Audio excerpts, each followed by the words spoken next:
মাতিছা যেতিয়া হে দেৱী এই দুৰ্ভগীয়া নিত্যিং কৰ্মৰ পুষ্প অৰ্পণ কৰিবা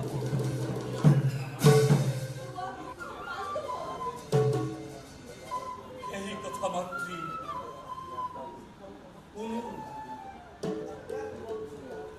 নিবিচাৰো আজিও জনাব কুন্ত পুত্ৰ অধীনত ৰাধা চোখেৰি দিনা তৰুণ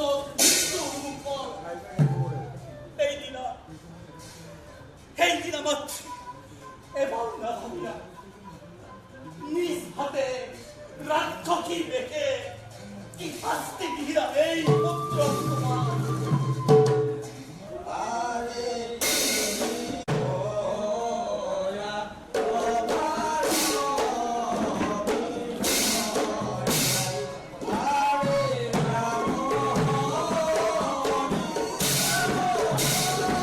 সাংবাদিকসকল সদায় ব্যস্ত থাকে আৰু ব্যস্ততাৰ মাজত অকণমান সুৰুঙা উলিয়াই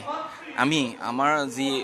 আচলতে হেঁপাহবোৰ পুহি ৰখা মনৰ হেঁপাহবোৰ এনেদৰে অকণমান বাহিৰলৈ উলিয়াবলৈ এটা প্ৰয়াস হ'লে এই ভাওনাখন আৰু এই ভাওনাখনত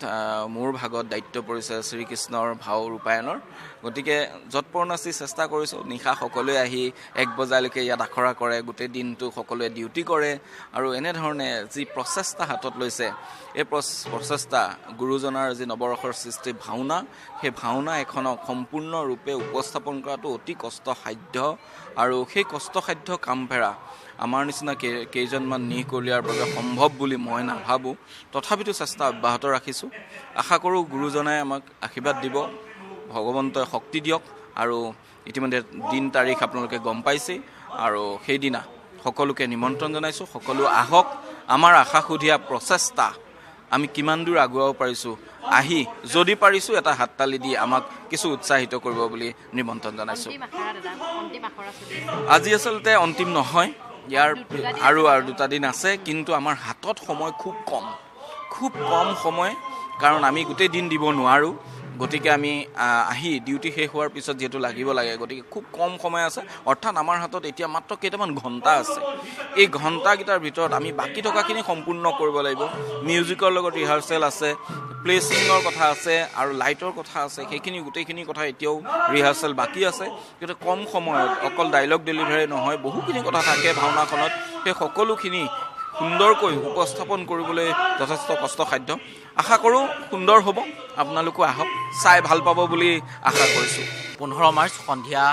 6 বজাত শিল্পকাম সকলোকে DY365 যোগেদি সকলোকে নিমন্ত্ৰণ জনাইছোঁ সকলো আহক ব্যস্ততাৰ মাজত গুৱাহাটীস্থিত যিসকল সাংবাদিক সেই সাংবাদিকসকলে অকণমান সময় উলিয়াই ৰিহাৰ্চেল কৰিছে ক'ৰবাত হয়তো ভুল ভ্ৰান্তি হ'ব পাৰে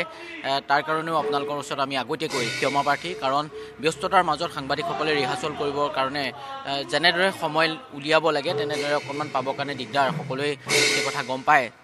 আৰু তাৰ মাজতে অকণমান সময় উলিয়াই এইখন নাটক মঞ্চস্থ কৰা হ'ব 15 মাৰ্চ শনিবাৰে সকলো আহক শিল্পকামত সন্ধিয়া 6 বজাত আমাৰ নাট আৰম্ভ হ'ব আৰু কেইবাগৰাকী অসমৰ জ্যেষ্ঠ সাংবাদিকে এই নাটকত অভিনয় কৰিছে DY365 আৰু এগৰাকী জ্যেষ্ঠ সাংবাদিক আছে সকলো আহিব আমি নিমন্ত্ৰণ জনাইছোঁ